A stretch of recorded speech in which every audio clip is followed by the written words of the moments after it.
وما من دابة في الأرض إلا على الله رزقها ويعلم مستقرها ومستودعها كل في كتاب مبين.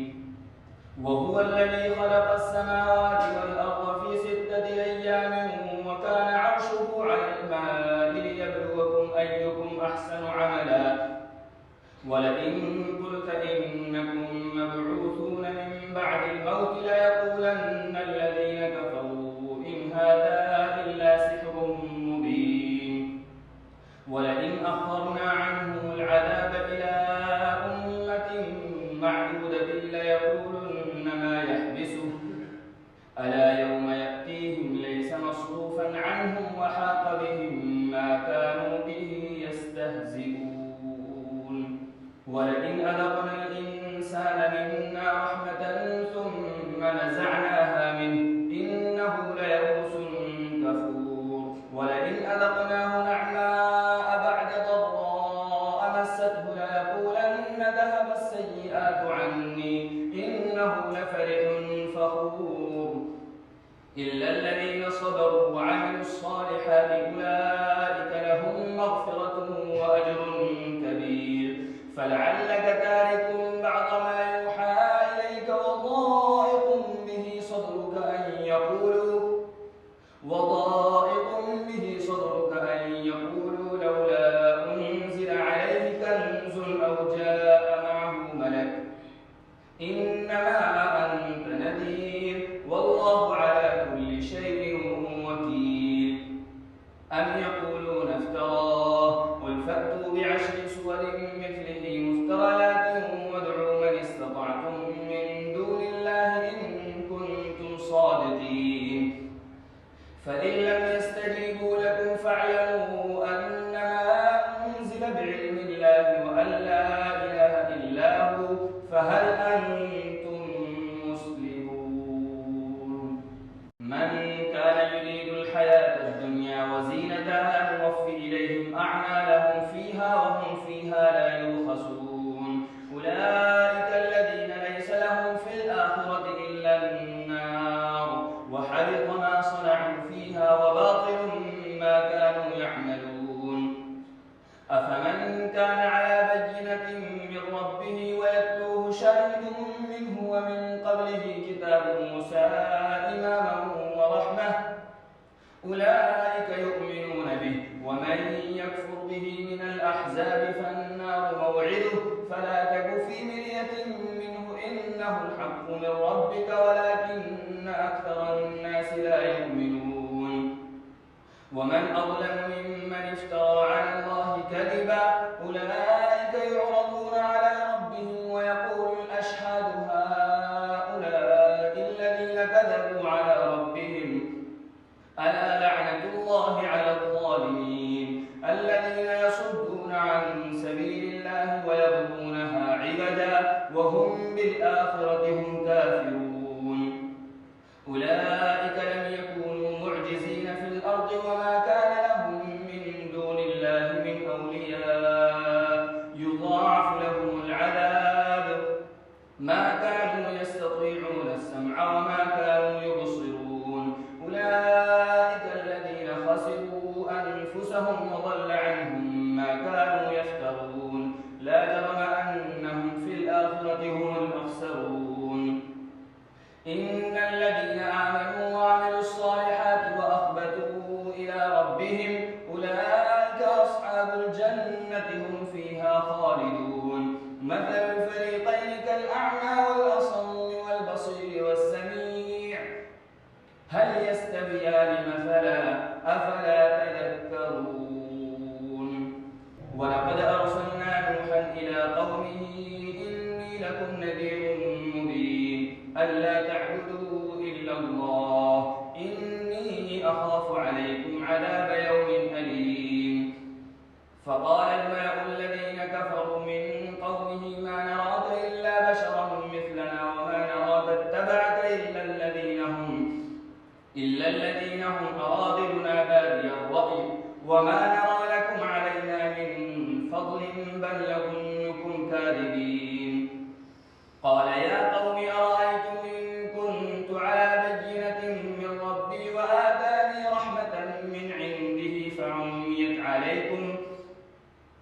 يلزمكموها وأنتم لها كارهون. ويا قوم لا أسألكم عليه مالا إن أجري إلا على الله وما أنا بطارد الذين آمنوا إنهم ملاقو ربهم ولكني أراكم قوما تجهلون.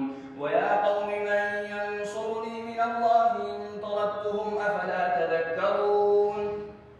ولا أقول لكم عندي خزائن الله ولا أعلم الغيب ولا أقول إني ملك ولا أقول للذين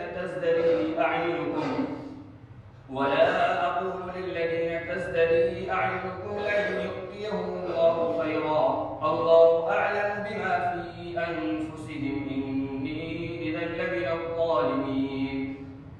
قالوا يا نوح قد جادلتنا فأكثرت جدالنا فأتنا بما تعدنا إن كنت من الصادقين.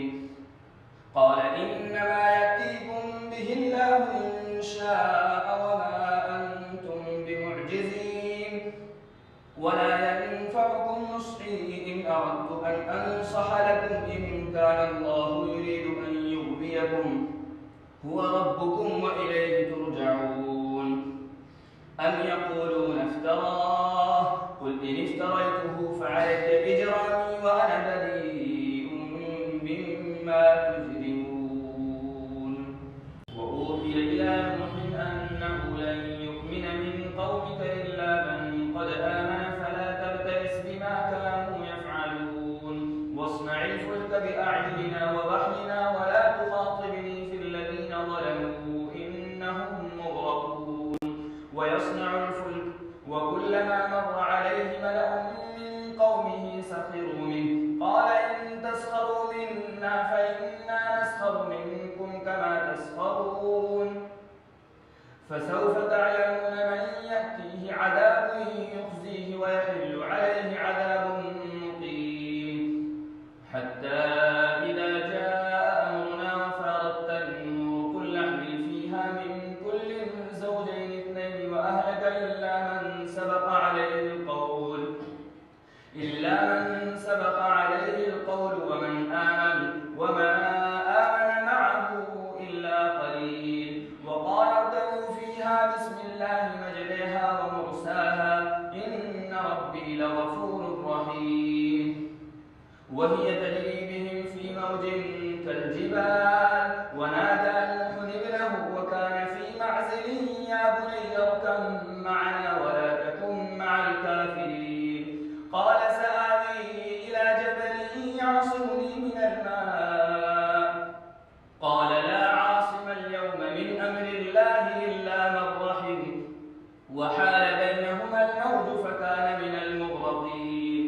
وقيل يا أرض ابلعي ماءك ويا سماء أقلعي وغيض الماء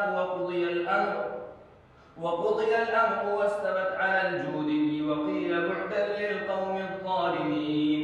ونادى نوح ربه فقال رب إن ابني من أهلي وإن وعدك الحق وأنت أحكم الحاكمين. قال يا نوح إنه ليس من أهلك إنه عمل غير صالح فلا تسأل ما ليس لك به علم إني أعظك أن تكون من الجاهلين. قال رب إني أعوذ بك أن أسألك ما ليس لي به علم وإلا تغفر لي وترحمني أكن من الخاسرين. قيل يا نوح اهبط بسلام منا وبركات عليك وعلى ممن معك وأمم سنمتعهم ثم يمسهم منا عذاب أليم. تلك من أنباء الغيب نوحيها إليك ما كنت تعلمها أنت ولا قومك من قبل هذا فاصبر إن العاقبة للمتقين. وإلى عاد أخاهم هودا قال يا قوم اعبدوا الله ما لكم من إله غيره إن أنتم إلا مفترون. يا قوم لا أسألكم عليه أجرا إن أجري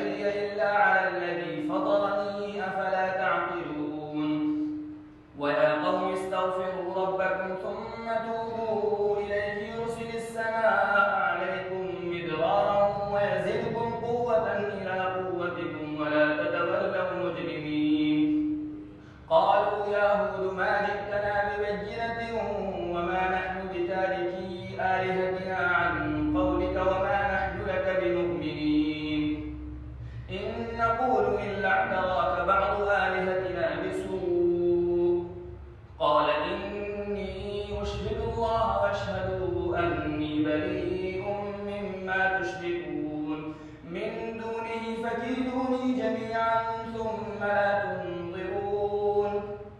إني توكلت على الله ربي وربكم ما من دابة إلا هو آخذ بناصيتها إن ربي على صراط مستقيم. فإن تولوا فقد أبلغتكم ما أرسلت به إليكم ويستخلف ربي قوما غيركم ولا تضرونه شيئا إن ربي على كل شيء حفيظ.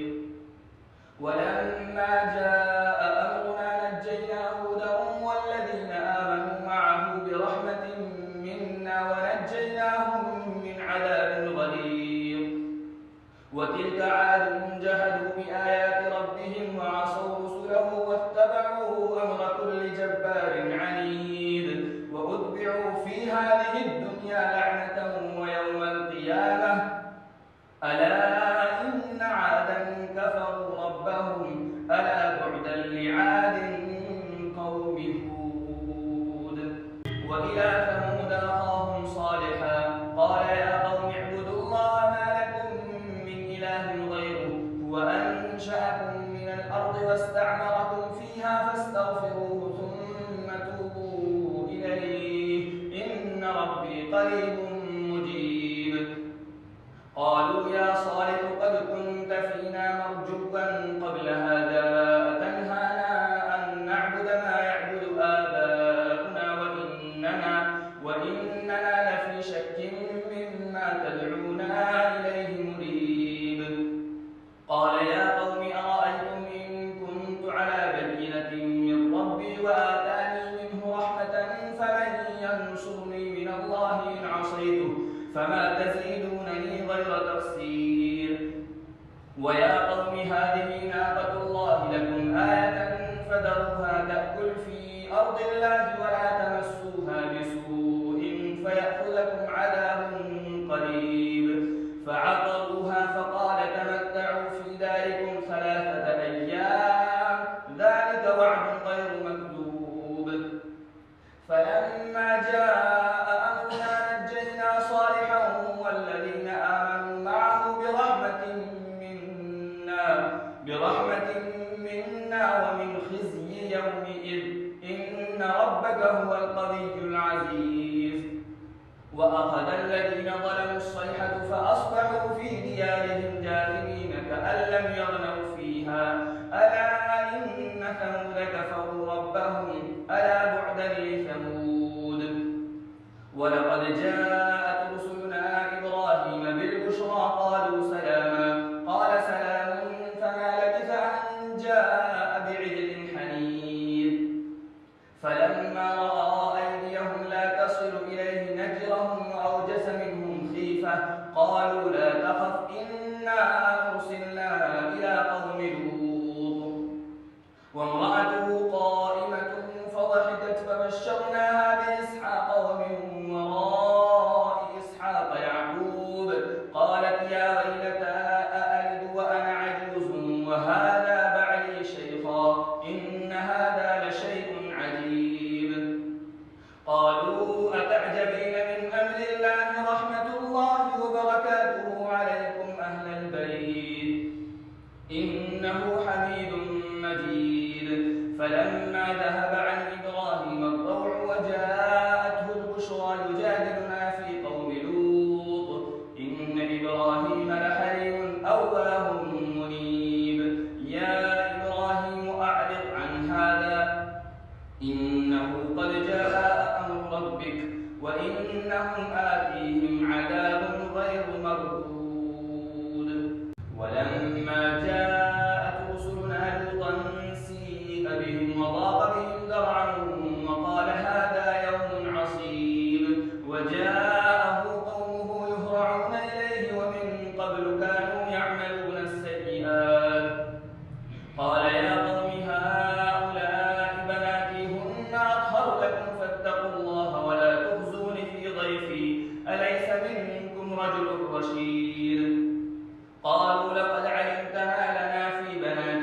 بالحق وإنك لتعلم ما نريد. قال لو أن لي بكم قوة أو آوي إلى ركن شديد. قالوا يا لوط إنا رسل ربك لن يصلوا إليك فأسر بأهلك بقطع من الليل ولا يلتفت منكم أحد إلا امرأتك إنه مصيبها ما أصابهم إن موعدهم الصبح أليس الصبح بقريب. فلما جاء أمرنا جعلنا عاليها سافلها وأمطرنا عليها حجارة من سجيل منضود مسومة عند ربك وما هي من الظالمين ببعيد. وإلى مدين أخاهم شعيبا قال يا قوم اعبدوا الله ما لكم من إله غيره ولا تنقصوا المكيال والميزان إني أراكم بخير وإني أخاف عليكم عذاب يوم محيط. ويا قوم أوفوا المكيال والميزان بالقسط ولا تبخسوا الناس أشياءهم ولا تعثوا في الأرض مفسدين بقية الله خير لكم إن كنتم مؤمنين وما أنا عليكم بحفيظ. قالوا يا شعيب أصلاتك تأمرك أن نترك ما يعبد آباؤنا أو أن نفعل في أموالنا ما نشاء إنك لأنت الحليم الرشيد. قال يا قوم أرأيتم إن كنت على بينة من ربي ورزقني منه رزقا حسنا وما أريد أن أخالفكم إلى ما أنهاكم عنه إن أريد إلا الإصلاح ما استطعت وما توفيقي إلا بالله عليه توكلت وإليه أنيب. ويا قوم لا يجرمنكم شقاقي أن يصيبكم مثل ما أصاب قوم نوح أو قوم هود أو قوم صالح وما قوم لوط منكم ببعيد. واستغفروا ربكم ثم توبوا إليه إن ربي رحيم ودود. قالوا يا شعيب ما نفقه كثيرا مما تقول وإنا لنراك فينا ضعيفا ولولا رهطك لرجمناك وما أنت علينا بعزيز. قال يا قوم أرهطي أعز عليكم من الله واتخذتموه وراءكم ظهريا إن ربي بما تعملون محيط. ويا قوم اعملوا على مكانتكم إني عامل سوف تعلمون من يأتيه عذاب يخزيه ومن هو كاذب وارتقبوا إني معكم رقيب. ولما جاء أمرنا نجينا شعيبا والذين آمنوا معه برحمة منا وأخذت الذين ظلموا الصيحة فأصبحوا في ديارهم جاثمين كأن لم يغنوا فيها ألا بعدا لمدين كما بعدت ثمود. ولقد أرسلنا موسى بآياتنا وسلطان مبين إلى فرعون وملئه فاتبعوا أمر فرعون وما أمر فرعون برشيد. يقدم قومه يوم القيامة فأوردهم النار وبئس الورد المورود. وأتبعوا في هذه لعنة ويوم القيامة بئس الرفد المرفود. ذلك من أنباء القرى نقصه عليك منها قائم وحصيد. وما ظلمناهم ولكن ظلموا أنفسهم فما أغنت عنهم آلهتهم التي يدعون من دون الله من شيء لما جاء أمر ربك وما زادوهم غير تكذيب. وكذلك أخذ ربك إذا أخذ القرى وهي ظالمة إن أخذه أليم شديد إن في ذلك لآية لمن خاف عذاب الآخرة. ذلك يوم مجموع له الناس وذلك يوم مشهود وما نؤخره إلا لأجل معدود. يوم يأتي لا تكلم نفس إلا بإذنه فمنهم شقي وسعيد. فأما الذين شقوا ففي النار لهم فيها زفير وشهيق خالدين فيها ما دامت السماوات والأرض إلا ما شاء ربك إن ربك فعال لما يريد.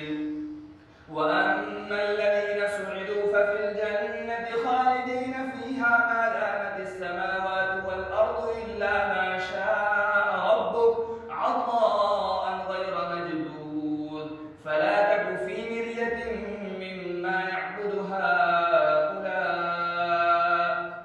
ما يعبدون إلا كما يعبد آباؤهم من قبل وإنا لموفوهم نصيبهم غير منقوص. ولقد آتينا موسى الكتاب فاختلف فيه ولولا كلمة سبقت من ربك لقضي بينهم وإنهم لفي شك منه مريب. وإن كلا لما ليوفينهم ربك أعمالهم إنه بما يعملون خبير. فاستقم كما أمرت ومن تاب معك ولا تطغوا إنه بما تعملون بصير. ولا تركنوا إلى الذين ظلموا فتمسكم النار وما لكم من دون الله من أولياء ثم لا تنصرون. وأقم الصلاة طرفي النهار وزلفا من الليل إن الحسنات يذهبن السيئات ذلك ذكرى للذاكرين. واصبر فإن الله لا يضيع أجر المحسنين. فلولا كان من القرون من قبلكم أولو بقية ينهون عن الفساد في الأرض إلا قليلا ممن أنجينا منهم واتبع الذين ظلموا ما أترفوا فيه وكانوا مجرمين. وما كان ربك ليهلك القرى بظلم وأهلها مصلحون. ولو شاء ربك لجعل الناس أمة واحدة ولا يزالون مختلفين إلا من رحم ربك ولذلك خلقهم وتمت كلمة ربك لأملأن جهنم من الجنة والناس أجمعين.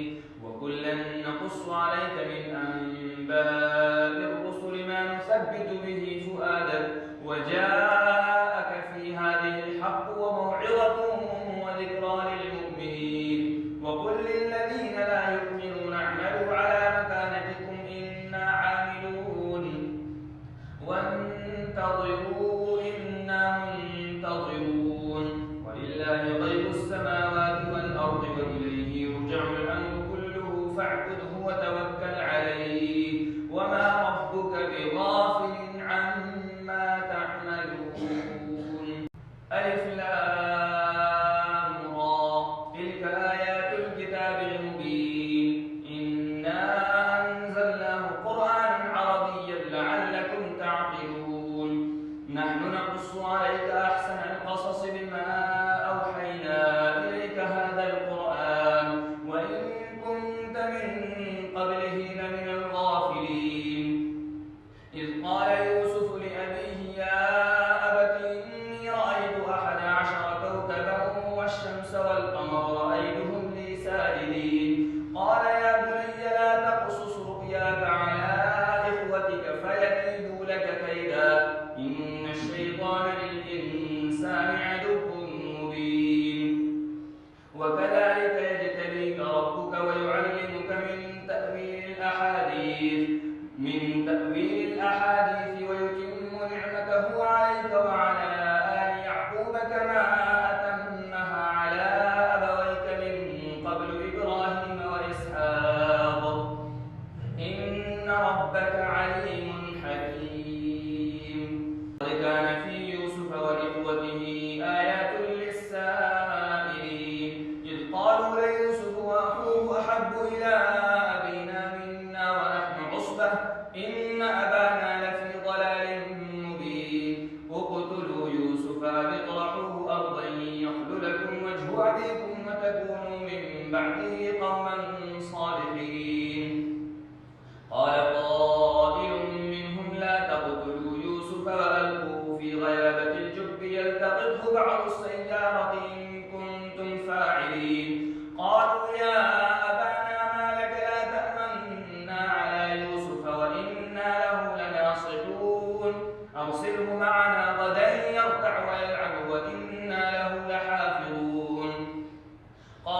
إني ليحزنني أن تذهبوا به وأخاف أن يأكله الذئب وأنتم عنه غافلون. قالوا لئن أكله الذئب ونحن عصبة إنا إذا لخاسرون. فلما ذهبوا به وأجمعوا أن يجعلوه في غيابة الجب وأوحينا إليه لتنبئنهم بأمرهم هذا وهم لا يشعرون. وجاءوا أباهم عشاء يبكون قالوا يا أبانا إنا ذهبنا نستبق وتركنا يوسف عند متاعنا فأكله الذئب وما أنت بمؤمن لنا ولو كنا صادقين. وجاءوا على قميصه بدم كذب قال بل سولت لكم أنفسكم أمرا فصبر جميل والله المستعان على ما تصفون. وجاءت سيارة فأرسلوا والدهم فأدلى دلوه قال يا بشرى هذا غلام وأسروه بضاعة والله عليم بما يعملون. وشروه بثمن بخس دراهم معدودة وكانوا فيه من الزاهدين. وقال الذي اشتراه من مصر لامرأته أكرمي مثواه عسى أن ينفعنا أو نتخذه ولدا وكذلك مكنا ليوسف في الأرض ولنعلمه من تأويل الأحاديث والله غالب على أمره ولكن أكثر الناس لا يعلمون. ولما بلغ أشده آتيناه حكما وعلما وكذلك نجزي المحسنين. وراودته التي هو في بيتها عن نفسه وغلقت الأبواب وقالت هيت لك قال معاذ الله إنه ربي أحسن مثواي إنه لا يفلح الظالمون. ولقد همت به وهم بها لولا أن رأى برهان ربه كذلك لنصرف عنه السوء والفحشاء إنه من عبادنا المخلصين. واستبق الباب وقدت قميصه من دبر وألف يا سيدها لدى الباب قالت ما جزاء من أراد بأهلك سوءا إلا أن يسجن أو عذاب أليم. قال هي راودتني عن نفسي وشهد شاهد من أهلها إن كان قميصه قد من قبل فصدقت وهو من الكاذبين وإن كان قميصه قد من دبر فكذبت وهو من الصادقين.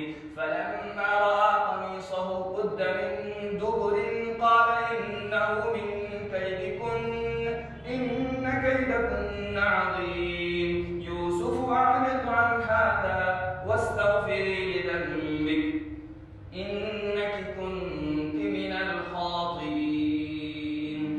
وقال نسوة في المدينة امرأة العزيز تراود فتاها عن نفسه قد شغفها حبا إنا لنراها في ضلال مبين. فلما سمعت بمكرهن أرسلت إليهن وأعتدت لهن متكئا وآتت كل واحدة منهن سكينا وقالت اخرج عليهن. فلما رأينه أكبرنه وقطعن أيديهن وقلن حاش لله ما هذا بشرا إن هذا إلا ملك كريم. قالت فذلكن الذي لمتنني فيه ولقد راودته عن نفسه فاستعصم ولئن لم يفعل ما آمره ليسجنن وليكون من الصاغرين. قال رب السجن أحب إلي مما يدعونني إليه وإلا تصرف عني كيدهن أصب إليهن وأكن من الجاهلين. فاستجاب له ربه فصرف عنه كيدهن إنه هو السميع العليم. ثم بدا لهم من بعد ما رأوا الآيات ليسجننه حتى حين. ودخل معه السجن فتيان قال أحدهما إني أراني أعصر خمرا وقال الآخر إني أراني أحمل فوق رأسي خبزا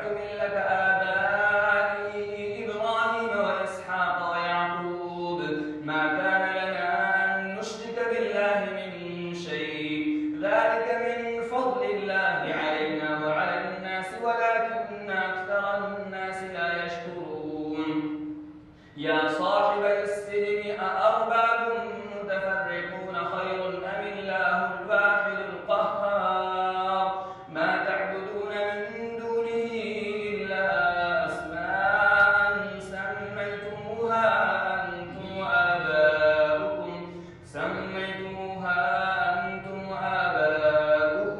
ما أنزل الله بها من سلطان إن الحكم إلا لله أمر ألا تعبدوا إلا إياه ذلك الدين القيم ولكن أكثر الناس لا يعلمون يا صاحبي السجن أما أحدكما فيسقي ربه خمرا وأما الآخر فيسلب فتأكل الطير من رأسه قضي الأمر الذي فيه تستفتيان وقال للذي ظن أنه ناج منهما اذكرني عند ربك فأنساه الشيطان ذكر ربه فلبث في السجن بضع سنين وقال الملك إني أرى 7 بقرات سمان يأكلهن 7 عجاف و7 سنبلات خضر وأخر يابسات يا